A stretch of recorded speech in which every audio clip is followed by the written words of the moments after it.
Hello students, मैं Nalin from JPIT Nalanda से।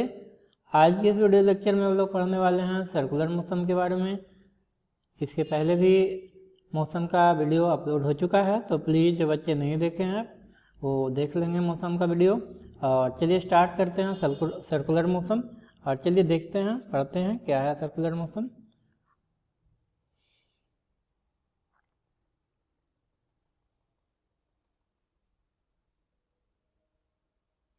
चलिए देखिए सर्कुलर मोशन क्या है ना। बहुत ही आसान और बहुत ही इजी तरीके से इसमें समझाने का प्रयास किया गया है।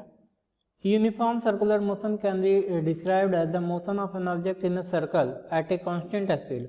जो मोशन सर्कल में होता है ना, यह सर्कुलर पाथ में होता है कांस्टेंट स्पीड से। ध्यान दीजिएगा, स्पीड कैसा बोला गया? Constant speed. स्पीड कैसा? कांस्टेंट, है ना। As an object moves in a circle it is constantly changing in direction. Speed constant होगा लेकिन डायरेक्शन चेंज होते रहेगा, तो क्या वेलोसिटी इसका कांस्टेंट होगा? नहीं, क्योंकि वेलोसिटी वेक्टर क्वांटिटी है और डिपेंड करता है मैग्नीट्यूड और डायरेक्शन पे। तो चूंकि यहाँ डायरेक्शन चेंज होगा, इसलिए वेलोसिटी चेंजिंग डायरेक्शन में रहेगा सर्कुलर मोशन में, लेकिन स्पीड कांस्टेंट रहेगा।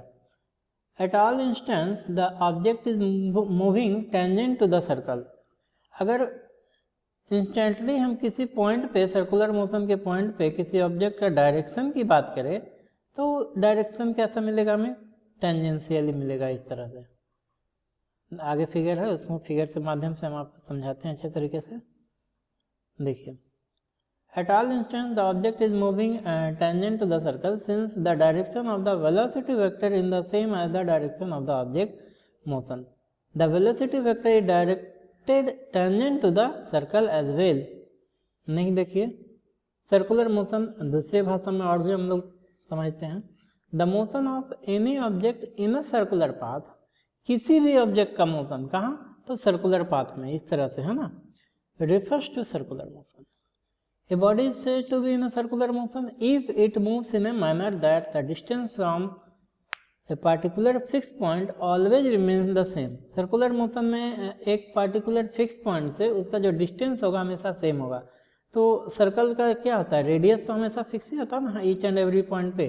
तो देखिए, ये मान लिया कि ये मेरा सर्कुलर पाथ है और यहाँ से ऑब्जेक्ट मूव कर रहा है इस तरह से, तो इसका तो सेंटर से हमेशा फिक्स पॉइंट ही रहेगा, डिस्टेंस हमेशा कांस्टेंट ही रहेगा। In this topic we will learn about the dynamics of circular motion with its application. तो इस टॉपिक में हम लोग सर्कुलर मोशन के डायनामिक्स के बारे में पढ़ते हैं।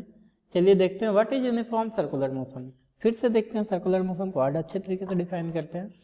The movement of a body following a circular path is called a circular motion. बात वही है, घुमा के बोला गया है ना। Movement of a body following in circular path. Now the motion of a body moving with constant speed along a circular path is called uniform circular motion। कहता बॉडी का वैसा स्पीड जिसमें कांस्टेंट हो, वैसा मोशन जिसमें speed constant हो, उसको हम लोग यूनिफॉर्म सर्कुलर मोशन कहते हैं। Here the speed is constant but the velocity changes। अभी मैंने बताया स्पीड कांस्टेंट रहेगा लेकिन वेलोसिटी चेंज होगा। क्यों? क्योंकि वेलोसिटी वेक्टर क्वांटिटी है और वेलोसिटी डिपेंड करता है डायरेक्शन पे, इसीलिए ये चेंज होगा। चलिए आगे देखते हैं। If A particle is moving in uniform circular motion, अगर कोई पार्टिकल यूनिफॉर्म सर्कुलर मोशन में मूव कर रहा है तो कुछ पॉइंट्स हमें ध्यान देने के लिए हैं। पहला कहता है इट्स स्पीड इज कांस्टेंट, याद रखिएगा, बहुत इंपॉर्टेंट पॉइंट्स है। दूसरा कहता है velocity changing at every instant. हर एक इंस्टेंट, हर एक क्षण में इसका वेलोसिटी चेंज होगा, लेकिन स्पीड क्या होगा? कांस्टेंट होगा। There is a no tangential acceleration. कोई स्पर्शता या टेंजेंशियल जो होता है त्वरण, वो नहीं होगा। रेडियल एक्सेलरेशन कितना होगा? तो रेडियल एक्सेलरेशन या centripetal acceleration omega into 2r के बराबर, है ना। और v बराबर r इंटू ओमेगा हम लोग जानते हैं, है ना। v बराबर r इंटू ओमेगा। तो मेरे हिसाब से डेफिनेशन आपको क्लियर हो गया होगा। ये देखिए सर्कुलर मोशन को बहुत ही अच्छे तरीके से इसमें समझाने का प्रयास किया गया है। और देखिएगा, यहाँ पे ध्यान दीजिए, ये मेरा सर्कुलर पाथ है, ये दिख रहा है आपको, ये पूरा का पूरा सर्कुलर पाथ है ना। और ये बॉडी को दिखाया गया कि प्रत्येक पॉइंट पर इसका देखिए वेलोसिटी वेक्टर हमेशा टेंजेंशियली आ रहा है। ये दिख रहा है आपको, वेलोसिटी वेक्टर हमेशा दिख रहा है टेंजेंशियली है। यहाँ भी देखिए वेलोसिटी वेक्टर टेंजेंशियली है, लेकिन फोर्स हमेशा किधर लगेगा, सेंट्रीपिटल फोर्स हमेशा सेंटर की ओर लगेगा। तो ये है हमारा सर्कुलर मोशन का खासियत। नेक्स्ट पॉइंट देखते हैं, आगे हम लोग बढ़ते हैं। Uniform circular motion example. अब हम लोग कहाँ कहाँ ऑब्जर्वेशन करते हैं सर्कुलर मोशन का या यूनिफॉर्म सर्कुलर मोशन का, इसका एग्जाम्पल देखते हैं। तो चलिए, first of all following are the example of uniform circular motion. पहला एग्जाम्पल क्या है, motion of artificial satellites around the earth is an example of uniform circular. जो आर्टिफिशियल सैटेलाइट होता है उसकी गति है ना, यूनिफॉर्म सर्कुलर मोशन का ही एग्जाम्पल है। The gravitational force from the earth makes the satellite stay in the circular orbit around the अर्थ। जो सैटेलाइट मूव करते हैं अंतरिक्ष में, तो उसको बांध कर कौन रखता है, पृथ्वी का गुरुत्वाकर्षण बल, उसी से क्या है सर्कुलर मोशन सैटेलाइट करता है। The motion of electrons around the nucleus, nucleus के चारों ओर इलेक्ट्रॉन का मोशन, वो भी सर्कुलर मोशन है। The motion of blades of the wind mill, ये भी सर्कुलर मोशन है ना, विंड मिल का भी ब्लेड का जो मोशन है। The tip of second hand of A watch which circular dial shows uniform motion, घड़ी के सुई का मोशन है ना, वो भी सर्कुलर मोशन है। तो डेफिनेशन मेरे हिसाब से क्लियर हो गया होगा। चलिए आगे देखते हैं। एंगुलर डिस्प्लेसमेंट डेफिनेशन है ना, कोणीय त्वरण क्या है, एंगुलर डिस्प्लेसमेंट को क्या बोलते हैं हिंदी में, कोणीय त्वरण। चलिए देखते हैं क्या है कोणीय त्वरण। अतः angular displacement is defined as the angle in radians degree revolution, degree बोले रेवोल्यूशन बोले, रेवोल्यूशन मीन्स इस तरह से मोशन कितना बार रिवॉल्व करता है ना, through which a point or line has been rotated in a specified sense about a specified axis, it is the angle of the movement of a body in a circular। Simple देखिए, angular displacement कहता है कि कोई भी circular motion हो रहा है ना, तो सर्कुलर मोशन में, लीनियर मोशन में डिस्प्लेसमेंट कैसे हम लोग पता करते थे, तो shortest distance between initial and final position, ये डिस्प्लेसमेंट देता था। यहाँ पे हम लोग सर्कुलर मोशन में किसी ऑब्जेक्ट का पोजीशन कैसे पता करेंगे, ऑब्जेक्ट किस डायरेक्शन में है, किस स्थिति में है, तो सर्कुलर मोशन में जो हम लोग डिस्प्लेसमेंट पता करते हैं उसको हम लोग एंगुलर डिस्प्लेसमेंट, और ये थीटा से डिनोट करते हैं एंगुलर डिस्प्लेसमेंट को, किस चीज़ से, थीटा से। ये देखिए, मान लिया कि पॉइंट यहाँ था P1 पे और चला गया पॉइंट P2 इसको, है ना, यहाँ से यहाँ का डिस्टेंस मान लिया कि S हो गया और ये हो गया L मान लीजिए या R मान लीजिए, है ना, रेडियस R ही माना जाता है जनरली और इसको L माना जाता है, S या L। तो एंगुलर डिस्प्लेसमेंट थीटा बराबर क्या आता है, L/R, या यहाँ पे क्या हो जाएगा, S/R, है ना। तो ये है मेरा एंगुलर डिस्प्लेसमेंट, यानी चाप की लंबाई बराबर कोणीय त्वरण बराबर चाप की लंबाई बटे त्रिज्या, ये दोनों के रेशियो को हम लोग एंगुलर डिस्प्लेसमेंट नाम देते हैं। तो ध्यान दीजिएगा, यहाँ पे angular displacement is defined as the angle in radian. तो एक तरह से इसका अगर हम यूनिट की बात करें एंगुलर डिस्प्लेसमेंट, चूंकि एंगुलर डिस्प्लेसमेंट क्या है, थीटा, और थीटा का यूनिट क्या हो जाएगा, तो रेडियन, है ना। चलिए आगे देखते हैं। यूनिट ऑफ एंगुलर डिस्प्लेसमेंट देखिए आ ही गया, the unit for this is radian और डिग्री। इसका जो यूनिट होता है उसको हम लोग रेडियन भी बोलते हैं या डिग्री के नाम से भी जानते हैं। 2 पाई रेडियन इक्वल्स 360 डिग्री। यहाँ पे देखिए गलत हो गया, क्योंकि टाइपिंग होता है ना तो बहुत सारा एरर आ जाता है, आप लोग इसको मैनेज कीजिएगा। देखिएगा यहाँ पे ये ऐसे है, ये 0 नहीं है ना, 360 डिग्री। और हम लोग जानते हैं पाई रेडियन किसके बराबर है, 180 डिग्री के बराबर, है ना। और 2 पाई रेडियन किसके बराबर आएगा, 360 डिग्री के बराबर। तो ये चीज यहाँ पे दिया गया था। ऐसा unit of displacement is metre. विस्थापन का ऐसा यूनिट क्या होता है, metre. But the angular displacement involve curvilinear motion. ऐसा unit of angular displacement is radian और डिग्री। अगर हम लीनियर मोशन में बात करें डिस्प्लेसमेंट का, तो लीनियर मोशन में डिस्प्लेसमेंट का यूनिट मीटर होता है ना, मीटर में मेजर करते हैं। लेकिन यही बात अगर हम एंगुलर डिस्प्लेसमेंट में करते हैं, कोणीय विस्थापन में, तो हम लोग इसको रेडियन में या डिग्री में मेजर करते हैं। चलिए देखते हैं मेजरमेंट ऑफ एंगुलर डिस्प्लेसमेंट। हम एंगुलर डिस्प्लेसमेंट को कैसे मापते हैं, तो कहता है it can be measured by using simple formula. The formula is, अभी बताया मैंने, angular displacement equal to theta equal to L by R. कहीं कहीं एल के जगह पे एस भी यूज होता है, तो क्या हो जाएगा, theta equal to S by R. अब एस को समझना क्या है और आर को समझना, था एस क्या है, एस यहाँ चाप की लंबाई है, चाप की लंबाई। एस क्या है, चाप की लंबाई, अब बटे आर क्या है, तो त्रिज्या। देखिए फिर से हम फिगर में दिखा रहे हैं आपको। मान लिया कि ये मेरा सर्कुलर पाथ है और इस पे ऑब्जेक्ट मूव कर रहा है। पॉइंट पहले ये पॉइंट पे था ऑब्जेक्ट, अब ये पॉइंट पे पी डैश पे चला गया। तो कितना एंगल सबस्टेंड किया पी से पी डैश जाने में, वही इसका चाप की लंबाई है। अब जितना ये सर्कुलर आर्क कितना कवर किया, प्लस ये इतना डिस्प्लेसमेंट हुआ है ना, ये तो रेडियस फिक्स रहेगा ही। तो इसके और इसके रेशियो को, यानी चाप की लंबाई और त्रिज्या के रेशियो को ही हम लोग एंगुलर डिस्प्लेसमेंट नाम देते हैं। Theta is the angular displacement. Theta को हम लोग क्या नाम से जानते हैं, कोणीय विस्थापन के नाम से। S is the distance travelled by the body and R is the radius of the circle along which it is moving. अभी मैंने बताया एस क्या है, तो डिस्टेंस ट्रेवल्ड यानी चाप की लंबाई। In simpler words, the displacement of object is the distance traveled by it around the circumference of a circle divided by its radius। दूसरा बात हम इसको कह रहा है कि क्या होगा भाई, तो एंगुलर डिस्प्लेसमेंट बराबर circumference of the circle divided by radius, यानी थीटा इक्वल टू 2πr बटे आर।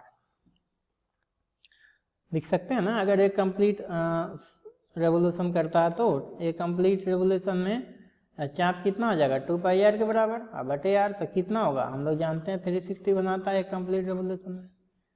एंगुलर वेलोसिटी देखिए, अब हम लोग एंगुलर वेलोसिटी पढ़ रहे हैं। Next point, angular velocity is a vector quantity and is described as the rate of change of angular displacement, है ना। एंगुलर डिस्प्लेसमेंट के रेट ऑफ चेंज को ही हम लोग एंगुलर वेलोसिटी कहते हैं, which specifies the angular speed or rotational speed of an object and the axis about which the object is rotating. The amount of change of angular displacement of the particle at a given period of time is called angular velocity, है ना। कहता है किसी खास समय में जितना angular displacement में चेंजिंग आता है उसी को हम लोग एंगुलर वेलोसिटी कहते हैं। The track of the angular velocity vector is vertical to the plane of motion in a direction which is usually indicated by the right hand rule. It is articulated as। तो angular velocity को हम लोग देखिए यहाँ पे ऐसे denote करते हैं,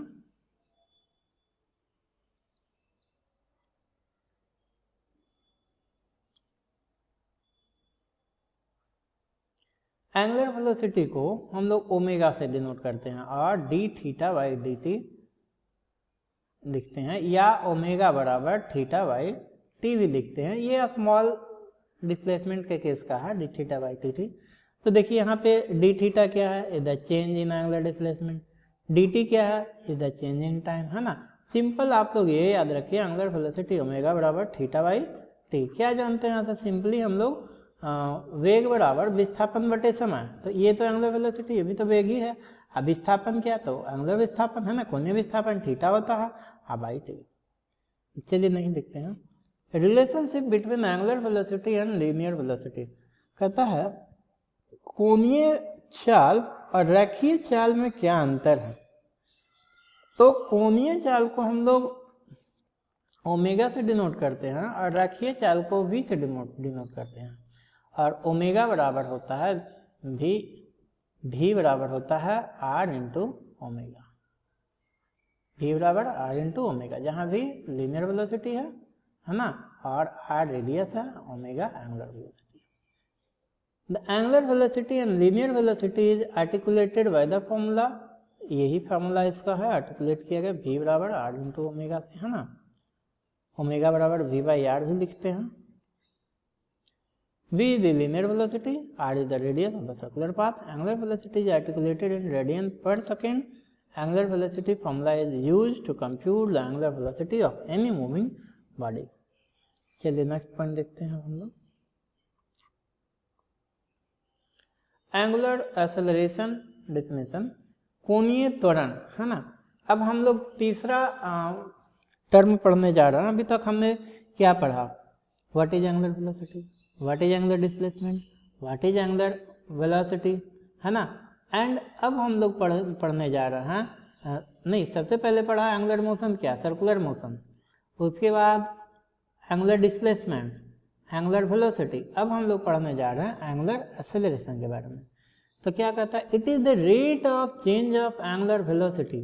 सिंपल अगर हम लोग एक्सेलरेशन भी पढ़ते हैं तो ए बराबर कैसे डिफाइंड होता है, a equal to d we by D t से, है ना। A equal to d we by D t कैसे, तो limit del t tends to zero del v by del t. अब इस यही क्या हो जाता है, वेरी वेरी स्मॉल टाइमिंग के लिए डिफ्रेंसिएशन बन जाता है D we by D T, और इसको हम लोग rate of change of velocity कहते हैं। ये मेरा लीनियर एक्सेलरेशन हो गया। एंगुलर एक्सेलरेशन का भी तो कंसेप्ट यही होगा, rate of change of velocity. तो अगर हम एंगुलर एक्सेलरेशन को, यहाँ पे एंगुलर एक्सेलरेशन को अल्फा से डिनोट किया जाता है, और ये क्या होगा, D omega by D t से डिनोट करते हैं। ये हो गया angular acceleration. It is the rate of change of angular velocity with the time of an object in motion. Acceleration is the change in velocity of a moving object with respect to time. सही बात है, यानी change in velocity, velocity में change, है ना। तो कौन सा वेलोसिटी, एंगुलर वेलोसिटी में change with respect to time. If the object moves on a circular direction, then its velocity is called angular velocity. चलिए नेक्स्ट पॉइंट देखते हैं। The angular acceleration is also known as rotational acceleration. It is a quantitative expression of the change in angular velocity per unit time. The acceleration vector magnitude or length is directly proportional to the rate of change in angular velocity. Units of angular acceleration, देखते हैं क्या इसका unit है angular acceleration का। तो देखिएगा, The vector direction of the acceleration is perpendicular to the plane. इसका जो वेक्टर डायरेक्शन होगा प्लेन के परपेंडिकुलर होगा। Where the rotation takes place, है ना, increases in angular velocity clockwise, the angular acceleration velocity points away from the observer. If the increase in angular velocity counterclockwise, अगर counterclockwise velocity को हम बढ़ाते हैं, counterclockwise ऐसे होगा, है ना, then the vector of angular acceleration points outward the viewer, viewer के outward होगा, है ना। The amount of angular covered per square of time is measured in radians per second. The amount of angle covered per square of time is measured in radians per second square. The unit of degree per square of time like second square, minute square, hour square. In SI unit it is measured in radians per second square. जैसे हम लोग metre पर second square में major करते हैं linear acceleration को, तो angular acceleration को रेडियन पर सेकेंड स्क्वायर में मेजर करेंगे, and usually denoted by alpha. अभी बताया हमने एंगुलर एक्सेलरेशन को किससे डिनोट करते हैं, अल्फा से। The angular acceleration can also be defined as either, देखिए यही चीज को यहाँ पे लिखा गया है, क्योंकि है ना, alpha equal to D omega by D T. अब ओमेगा बराबर हम लोग क्या जानते हैं, ओमेगा बराबर थीटा बाई टी, तो यहाँ पे रख देंगे ओमेगा के जगह पे थीटा बाई टी, तो क्या हो जाएगा, theta by D t square नहीं हो जाएगा। देखिए डी स्क्वायर डबल डिफ्रेंसिएशन हो जाएगा, d square theta by D t square. इसी चीज़ को यहाँ देखिए तोड़ के लिखा गया, d square theta by D t square, और alpha equal to a into t by r. तो ये था हमारा एंगुलर एक्सेलरेशन और इससे संबंधित पॉइंट्स, सर्कुलर मोशन से संबंधित पॉइंट्स। अगर हम बात करें एंगुलर एक्सेलरेशन के फॉर्मूला का, तो देखिए क्या होगा,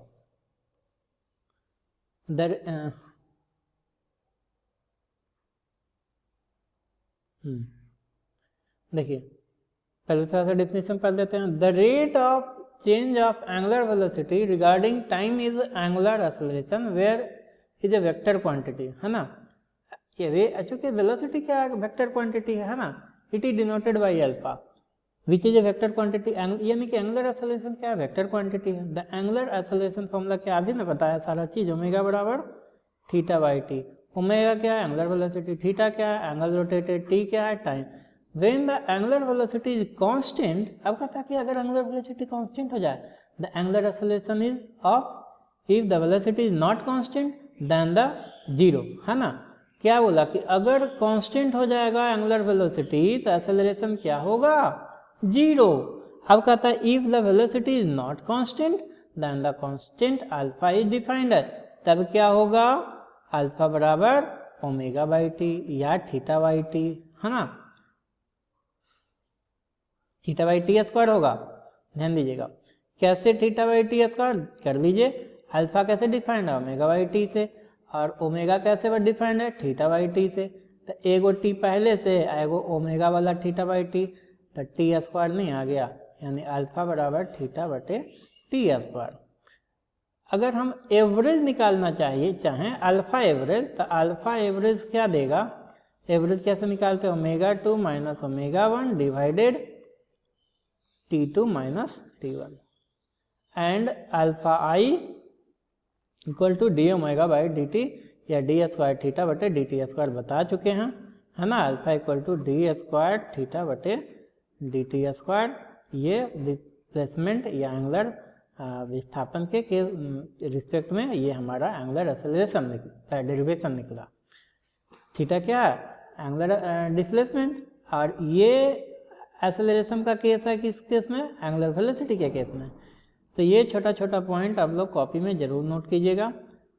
देखते हैं क्या नेक्स्ट पॉइंट है, बाकी मिलते हैं नेक्स्ट वीडियो में, और भी सिलेबस को आगे बढ़ाते चलेंगे सर्कुलर मोशन का।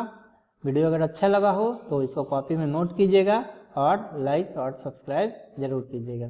थैंक यू, धन्यवाद।